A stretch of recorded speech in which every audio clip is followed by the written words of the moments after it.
그러면 오늘은 참 참된 신앙을 가지려면 사단과의 싸움에서 이겨야 한다 하는 주제로 좀 말씀을 보도록 하겠습니다. 우리 마가복음 5장 6절, 그가 멀리서 예수를 보고 달려와 절하며 큰 소리로 부르짖어 이르되 지극히 높으신 하나님의 아들 예수여, 나와 당신은 무슨 상관이 있나이까? 원컨대 하나님 앞에 맹세하고 나를 괴롭게 하지 마옵소서 하니. 네, 여기에 보면 이 방금 읽은 마가복음 5장 6절 7절 말씀은 거라사인이라고 하는 곳에 귀신 들렸던 사람이 있었어요.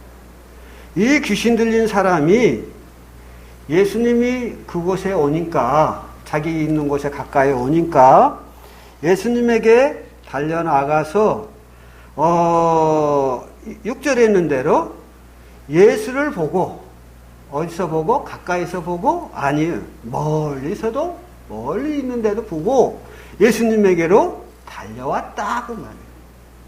우리 만나고 싶지 않은 사람을 만나면 멀리서 이렇게 딱 보면 어쩔까요? 저 사람도 나에게로 다가오는데 내가 여기 있으면 마주치게 되잖아요? 그러면 어떻게 합니까? 우리는 슬쩍 이렇게 피하잖아요. 옆길로 피한다든지. 예? 이렇게 피해서 마주치고 싶지 않은 사람을 이제 지나치는 경우가 있습니다. 그런데 여기 귀신 들린 사람은 예수님을 보고 어디서? 멀리서 보고 지나쳐 저렇게 피해서 나간 게 아니라 달려와, 이렇게 나오죠. 예수님에게 달려와서 예수님이 오라고 한 것도 아닌데 달려와서 예수님 앞에 무릎을 꿇고 고백하기를 큰 소리로 부르짖어 이르되, 작은 소리로 말하는 것도 아니고요, 마치 전능자 앞에 예배를 드리듯이 그는 큰 소리로 부르짖어 이르되 지극히 높으신 하나님의 아들 예수여 라고 고백합니다. 얼마나 참 놀라운 장면입니까? 왜 이것이 놀라운 장면이냐면 예수님이 이 땅에 오셨습니다. 요한복음 1장에 보면 빛이 어둠에 비치되 어둠이 깨닫지 못하더라 라는 말씀이 나와요. 그 말씀의 의미는 세상을 어둠으로 표현하고 있습니다. 죄 많은 세상을 어둠으로 표현하고 있는데요, 그 어두운 세상에 진리 대신, 사랑의 빛 대신, 정말 의의 빛 대신 예수님께서 오신 것이죠. 그런데 어두움이 그 빛 대신 예수님을 구원자라고 깨닫지 못했더라고 말이에요. 즉 어둠에 거한 자들을 그 어둠에서 구원해낼 자라는 것을 깨닫지 못했다 그 말이에요.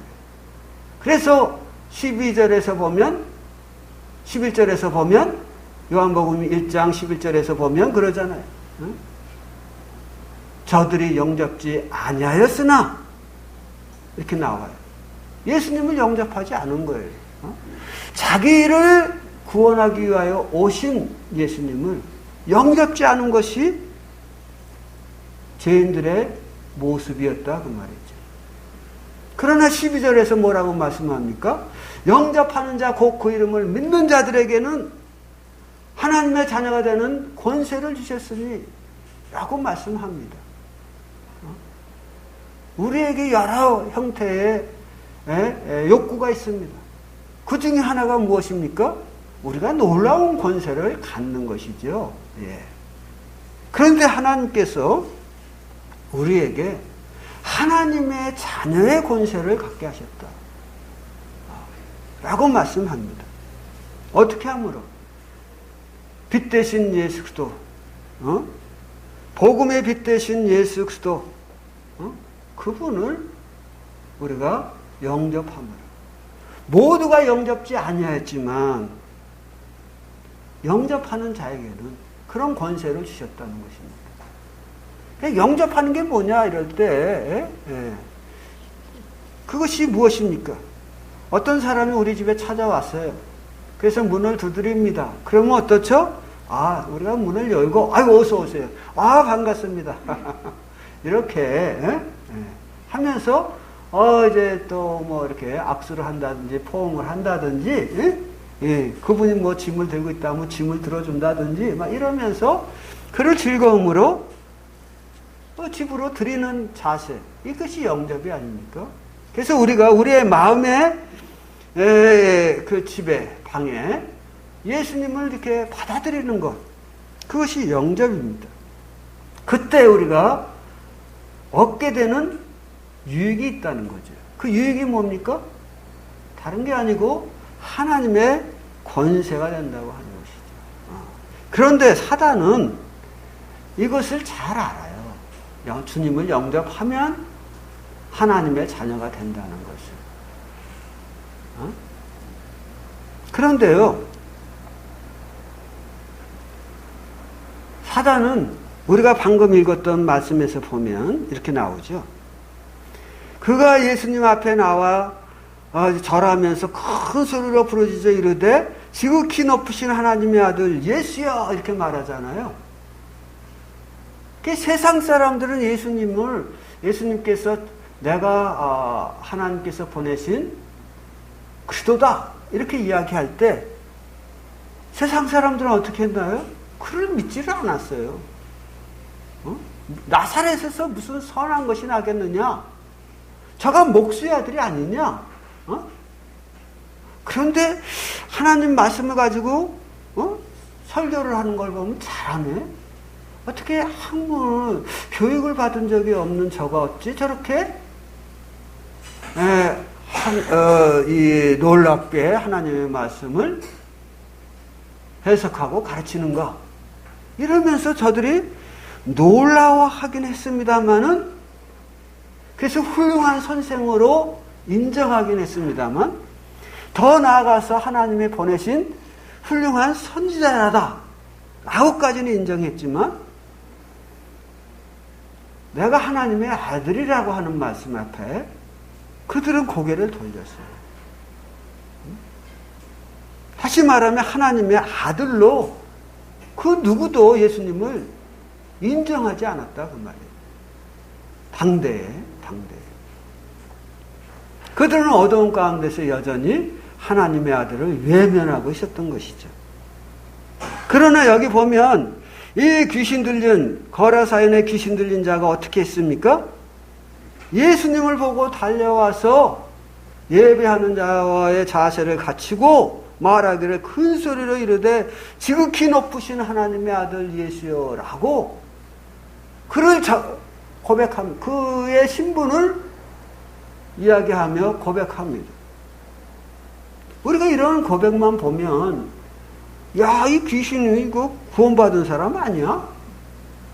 남들은 다 인정 안 하는데 이 사람은 예수님을 인정하네? 내가 예수께서 하나님의 아들이신 것을 믿으면, 이런 말씀 있잖아요. 믿으면. 그런데 이 귀신이 그걸 인정하고 있다 그 말이에요. 제가 이제 토요일날 청년들하고 학생들하고 그 복음 교제를 하면서 들어보면 예수님을 믿긴 믿는데, 다른 말로 표현하면 예수님이 나의 죄를 위하여 십자가에 달려 돌아가시고 3일 만에 부활하셨다는 것을 내가 알긴 이해는 했는데 구원 받았는지 안 받았는지 잘 모르겠다는 거예요. 이런 의견들이 있어요. 이게 사실 그렇습니다. 많은 사람들이 예수님이 이 세상의 구원자라는 건 알아요. 그것을 이해했어요. 그리고 어떤 사람들은 그 이해에 동의를 합니다. 그러나 그 하나님의 아들 예수 그리스도를 마음에 영접함으로 예수 그리스도의 생명이, 그 영원한 생명이 자기의 생명이 되도록 하지는 않는다고 하는 거예요. 왜 그럴까요? 여기에 보면 그 귀신 들렸던 사람이 하는 말을 통해서 우리가 알 수 있습니다. 그건 뭐죠? 하나님의 아들 예수여, 나와 당신이 무슨 상관이 있나이까? 원컨대 하나님 앞에 맹세하고 나를 괴롭게 하지 마옵소서 하니 그랬어요. 어떤 분이 밴드에다가 그런 글을 올렸더라고요. 미국의 유명한 전도자 D.L. 무디 앞에 나와서 질문을 했습니다. 저희 예수님이 전도한 사람이 있고 예수님보다 600년 후에 전도한 마호멧이 있는데 마호멧의 제자가 예수님의 제자들보다 월등히 많다. 그것은 예수님이 마호멧보다 못하다는 것을 의미하지 않습니까? 왜 그렇습니까? 그분이 세상의 구원자라고 하고 반문을 했다고 합니다. 질문했다고 합니다. 그러자 D.L. 무디가 이야기하기를 그 마호멧의 그 사람의 제자가 많은 이유는 마호멧을 믿는다고 해서 자기를 부정하지는 않아도 됩니다. 자기가 사는 방식대로 살면 돼요. 여전히 죄 가운데 있고요. 자기를 포기하지 않는, 자기 십자가를 지지 않아도 됩니다. 그러나 예수님을 믿으면 예수 그리스도의 생명으로 말미암아 자기 십자가를 지게 되고 그 예수 그리스도의 생명으로 말미암아 죄 가운데 거하는 것을 원치를 않아요. 선한 것을 기뻐하고 하나님에 속한 모든 영화로운 것을 즐거워하는 그런 삶을 살기 때문에 여전히 죄 가운데 거하는 길을 기뻐하는 자들보다 수가 적은 것이죠. 라고 대답을 했다고 그래요. 그렇습니다. 여기 있는 대로 이 귀신 들린 사람이 하는 말은 무엇입니까? 귀신 들린 사람이 하는 말은 내가 당신이 하나님의 아들인 것을 알고는 있는데, 믿고는 있는데, 그런데 당신과 나와 무슨 상관이 있습니까? 하는 거예요. 우리의 신앙이 이렇게 되면 안 된다는 거죠. 예수님이 나의 구원자라면서 나와 당신과 무슨 상관이 있나이까? 이렇게 말하면 안 되잖아요. 세상 말로 물에 빠져 죽어가는 사람을 건져놨더니 내 보따리 내놓으라고 막 멱살을 잡고 난리치는 사람과 다를 게 뭐가 있느냐 그 말이지. 나와 당신과 무슨 상관이 있나이까? 원하건대 하나님 앞에 맹세하고, 즉 하나님 앞에 맹세한다는 말은 뭐예요? 가장 높은 권위자이신 하나님께 맹세하고, 그게 사단도 아는 거예요. 왜? 여기 귀신 들린 사람은, 귀신이라는 것은 제가 이제 조금 사단의 기원에 대해서 좀 말씀을 드리겠습니다. 사단은 이제 사단에 대한 설명이 성경에는 이사야서 14장과 에스겔서 28장에 나타나 있어요. 거기에 보면 이제 이중어법을 통해서 사단의 기원을 설명을 하고 있는데, 즉 두로 왕에 대하여 두로 왕을 빗대어 이야기하면서 이제 사단의 기원을 이야기를 합니다. 사단은 그 그룹에 하나님께서 창조하신 그 천사들의 그룹의 장이었어요. 천사장이었다 그 말이에요. 그리고 그는 그 말씀들에 보면은 완전한 존재였다. 정말 지혜가 충만했다. 너무 아름다웠고 에덴에서부터 있었고 하나님이 특별히 기름을 부어서 천사장이라고 하는 존재로 삼으셨다 그 말이죠. 그렇지만 그는 지음받은 존재였다는 거예요. 그런데 그가 너무나 참 온전한 존재였고 지혜가 충만했고 아름다웠으므로 또 하나님이 저를 기름 부어 모든 영계를 다스릴 수 있는 존재를 삼았으므로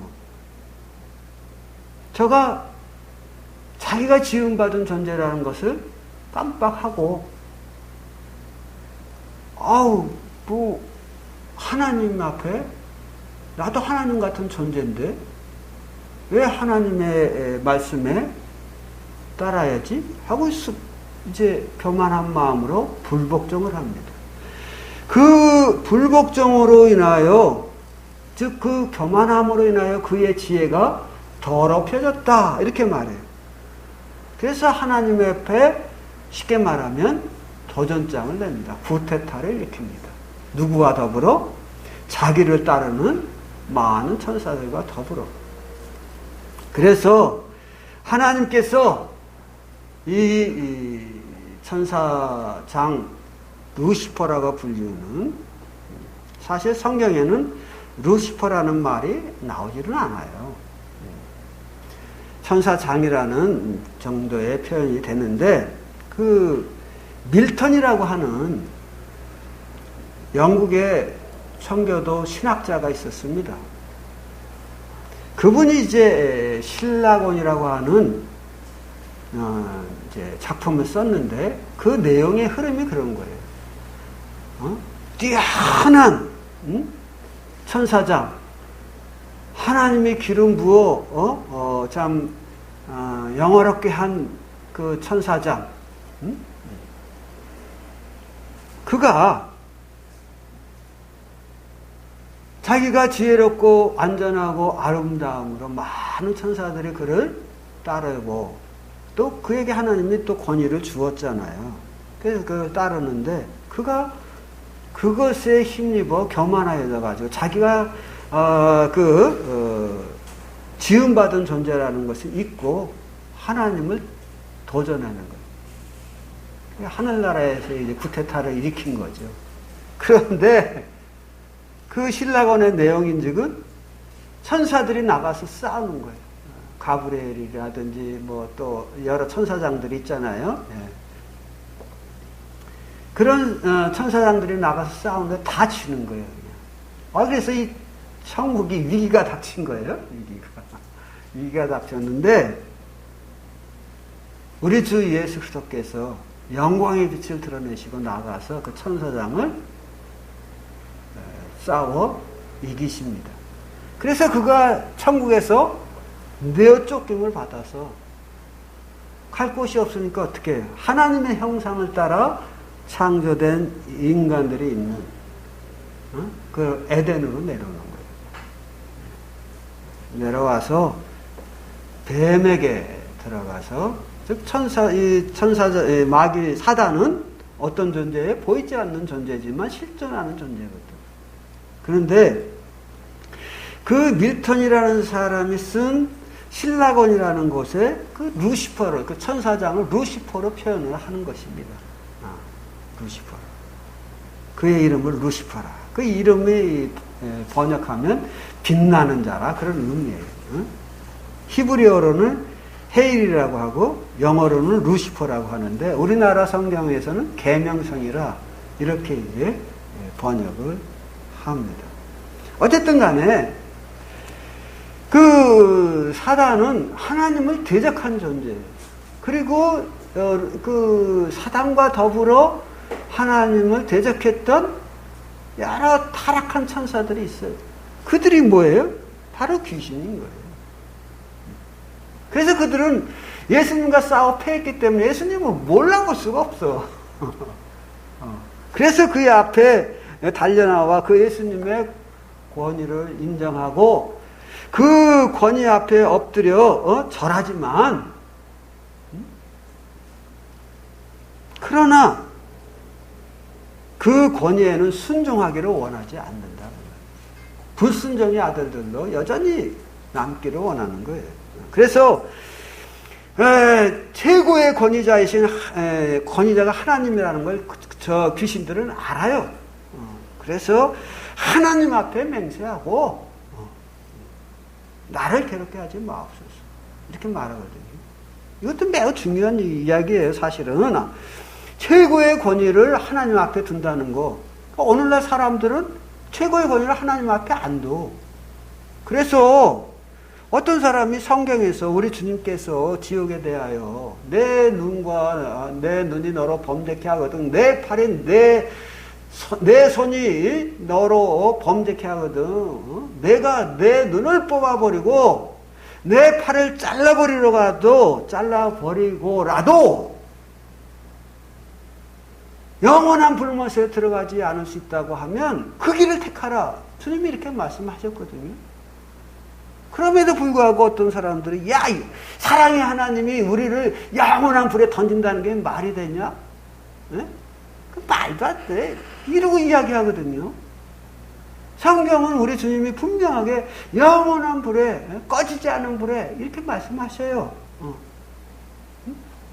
그러면서 지옥 불에 들어가는 것보다 나으리라 이렇게 표현하거든요. 누가복음에서도 그렇고 마가복음에서도 그렇고. 사단도 이런 걸 아는 거예요. 그래서 최고의 하나님의 우리의 모든 권위의 끝은, 최고의 권위는 뭐가 돼야 된다? 하나님이 돼야 되는데, 이렇게 하나님께서 말씀하셨음에도 불구하고 그럴 수 있냐고. 그리고 하나님의 권위를 무너뜨려 버리는 거예요. 최고의 권위를 인정을 안 해. 성경은 최고의 권위를 인정하지 않고 자기 생각이 최고인 양 이야기를 하는 거예요. 오늘날 많은 사람들이 어떻게 보면 이 귀신보다도 못한 신앙심을 가지고 있다고 말해요. 귀신은 알기나 하면서 그러지. 오늘날 세상 사람들은 너무 무지해요. 그래서 성경 베드로서에 보면 어떤 사람은 무식하여 하나님의 말씀을 억지로 풀다가 망하였다 그랬어요. 근데 거기서 말하는 무식하다는 말은 세상 교육을 받지 않았다 그 얘기가 아니라 하나님에 대하여 아는 것이 없다 그 얘기예요. 그러니까 우리가 구원을 받으려고 하면 하나님에 대해서 좀 알아야 돼. 근데 그것을 알려주는 유일한 책이 뭐냐? 바로 성경이다 이거지. 하늘나라에 가는 유일한 길을 보여주는 책이, 유일한 길을 제시하는 책이 오직 이 세상에는 성경밖에 없는 거예요. 곧 하나님의 말씀밖에 없다 그 말이죠. 그래서 우리가 귀신이 여기서 이렇게 들린 사람이 신앙 고백을 하고 있습니다만, 예수님을 인정하고 있습니다만, 그러나 예수님을 자기의 개인의 주로 영접하여 살아가기는 원치를 않고 있습니다. 그래서 최고의 권위자인 하나님 앞에 맹세하고 나를 괴롭게 하지 말아라. 내가 당신하고 무슨 상관이 있습니까? 이런 고백을 하는 거예요. 근데 사실 이것도 무지에서 나오는 이야기예요. 왜? 하나님은 우리에게 최선의 길로 정말 우리에게 영광과 존귀로 관시어 주기를 원하시는 마음으로 일하시는 거거든요. 그런데 우리가 그걸 거절하는 거예요. 하나님 말씀 따라 살다가는 우리가 세상에서 나고자 되기 쉽다고 생각을 하는 거예요. 자기 지혜가 하나님 지혜보다 더 뛰어나다고 생각하는 거지. 응? 그런 것이 바로 이 마귀와 같은 고백을 하게 만듭니다. 여러분 마음 가운데 혹 7절 후반부에 있는 말씀, 예수여, 하나님의 아들 예수여, 나와 당신이 무슨 상관이 있나이까? 원컨대 하나님 앞에 맹세하고 나를 좀 귀찮게 하지 말고 괴롭게 하지 말고 좀 내버려 두세요. 난 내 방식대로 살겠습니다. 라는 마음이 여러분 마음 가운데 있다고 하면 여러분들이 교회 다닐지는 모르지만 여러분들이 하나님 앞에 기도할지는 모르지만 여전히 여러분들은 하나님 앞에 버리운 자라는 것을 아셔야 됩니다.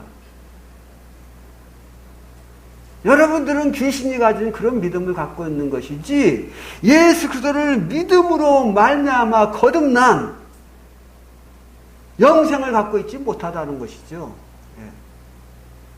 그래서 예수님을 믿는다고 하는 것은 그저 예수님이 내 죄를 용서하셨다라는 것을 이해하고 받아들이는 동의하는 차원이 아니라 예수님은 말씀하셨어요. 나는 생명이요. 나는 길이요 진리요 생명이라고 말씀하셨잖아요. 다른 식 표현을 보면 나는 영생이라 이렇게 표현하거든요. 그 예수 그리스도 안에 있는 생명을 즉 예수 그리스도의 생명을 내가 내 마음에 받아들이는 것을 의미해요. 나라는 존재가 있는데 왜 예수 그리스도의 생명을 받아들이느냐? 그 예수 그리스도의 나라는 존재는 여전히 죄악 가운데 있거든. 선하게 살려고 노력해보지만 죄악 가운데 있어요. 응? 사실 세상 사람들이 복음을 싫어하는 이유가 뭔지 아세요?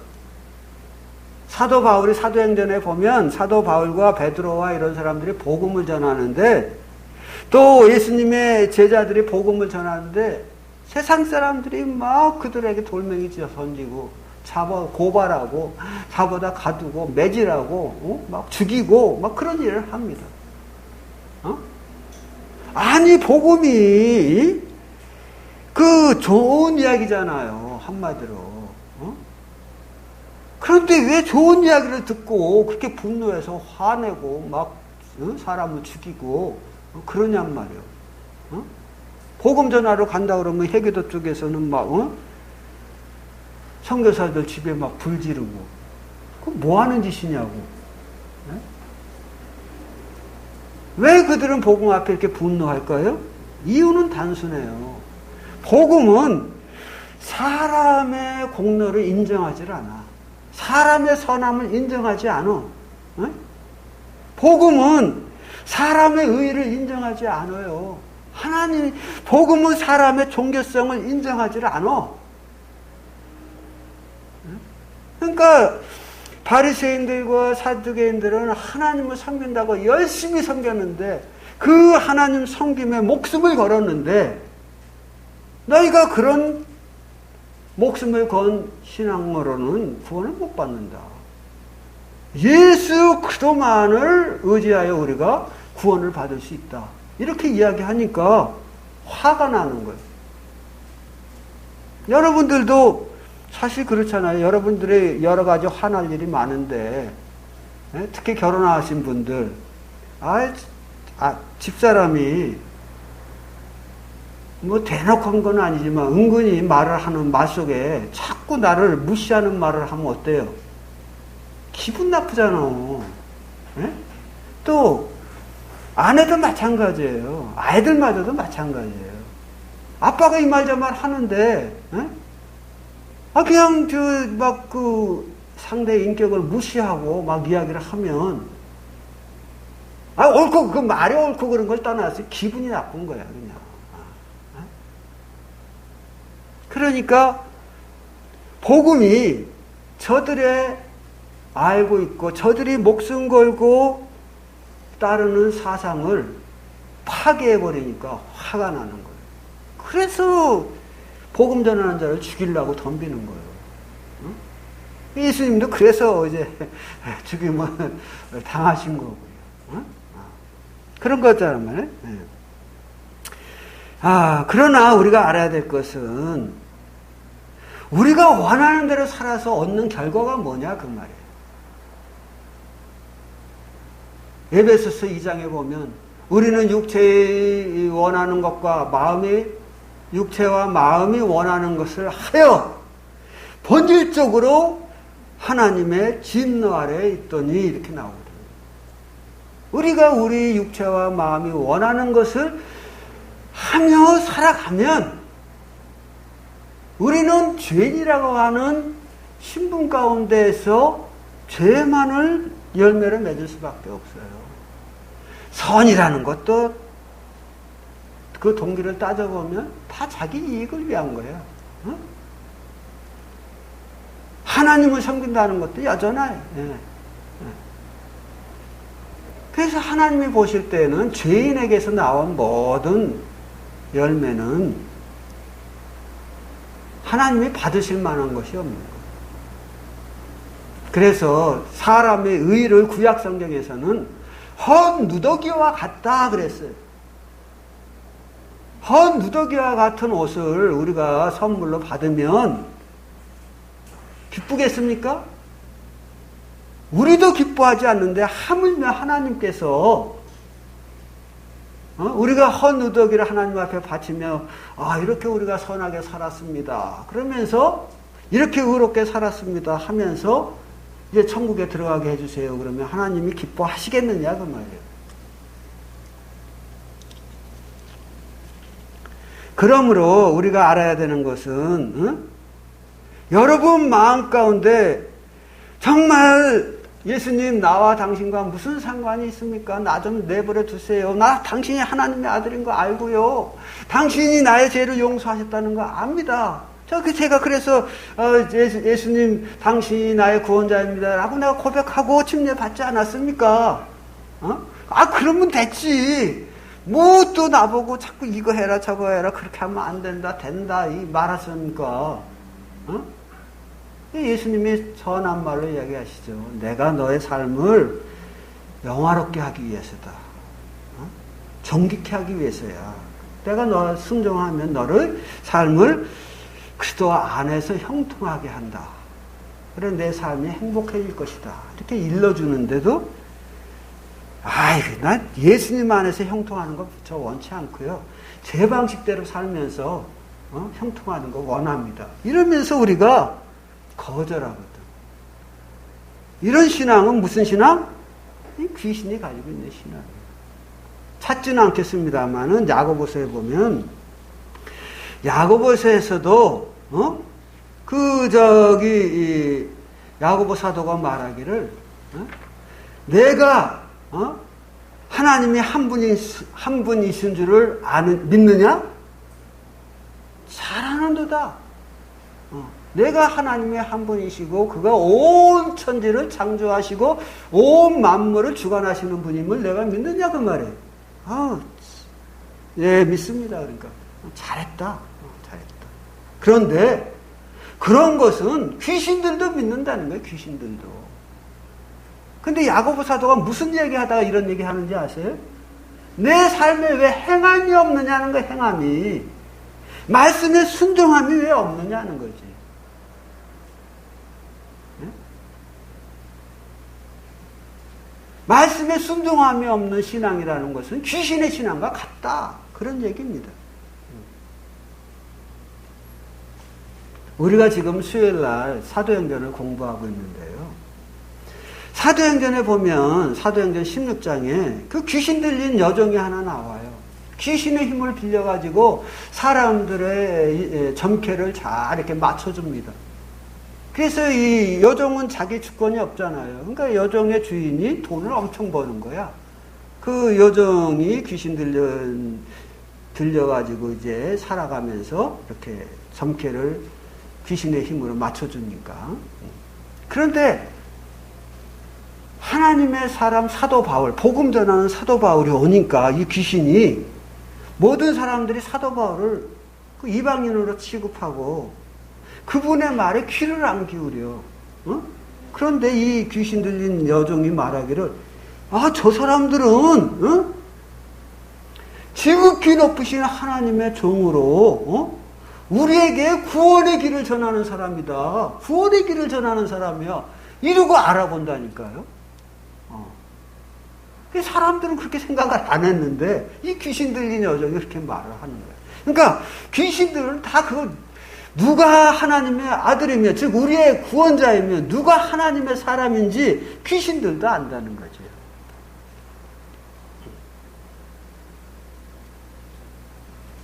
그 이제 사도 바울이 그 여종을 보고 저렇게 어려서부터 귀신 들려가지고 자기 정신에 살아가는 게 아니라 귀신에게 사로잡혀서 사는 걸 불쌍히 여겨서 그에게서 귀신아 나와라! 이러니까 귀신이 나와버려요.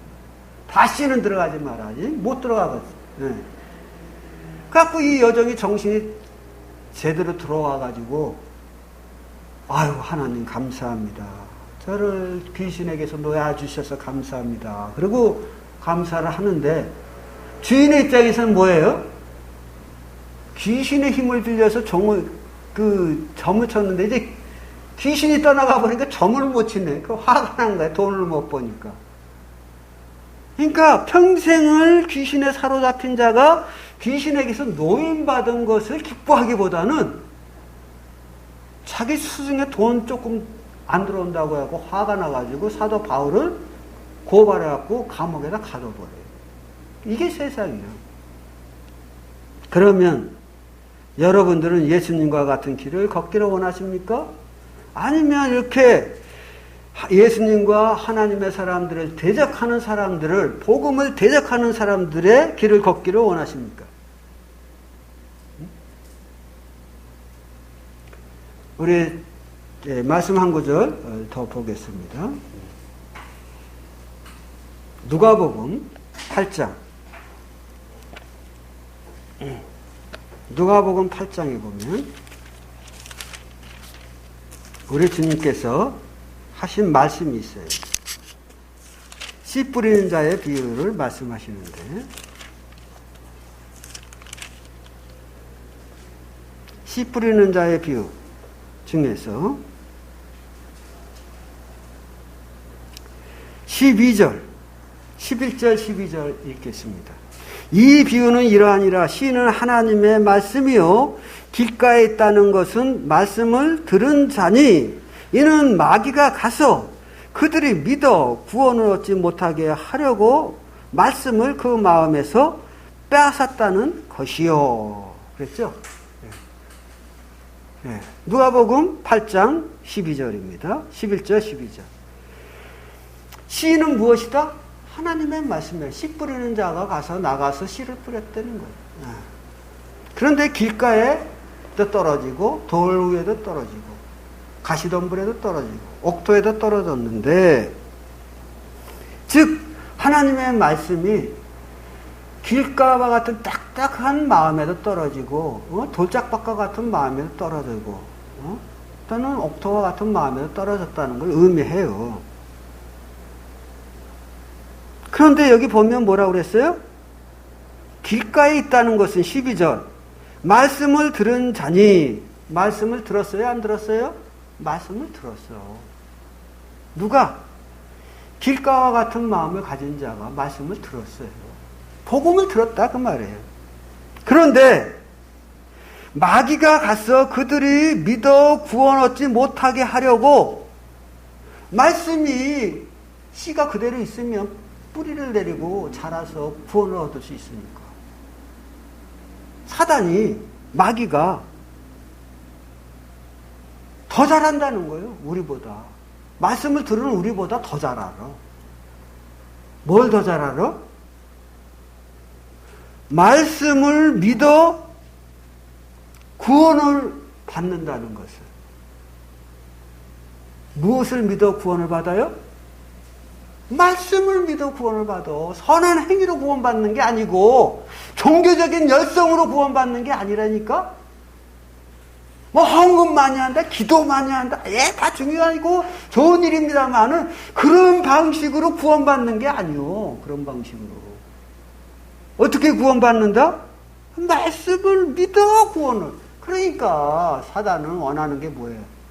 우리가 말씀을 믿지 못하도록, 아까 서두에 말씀드린 것처럼 복음이 가리웠으면 망하는 자들에게 가리웠으니 이 세상 신이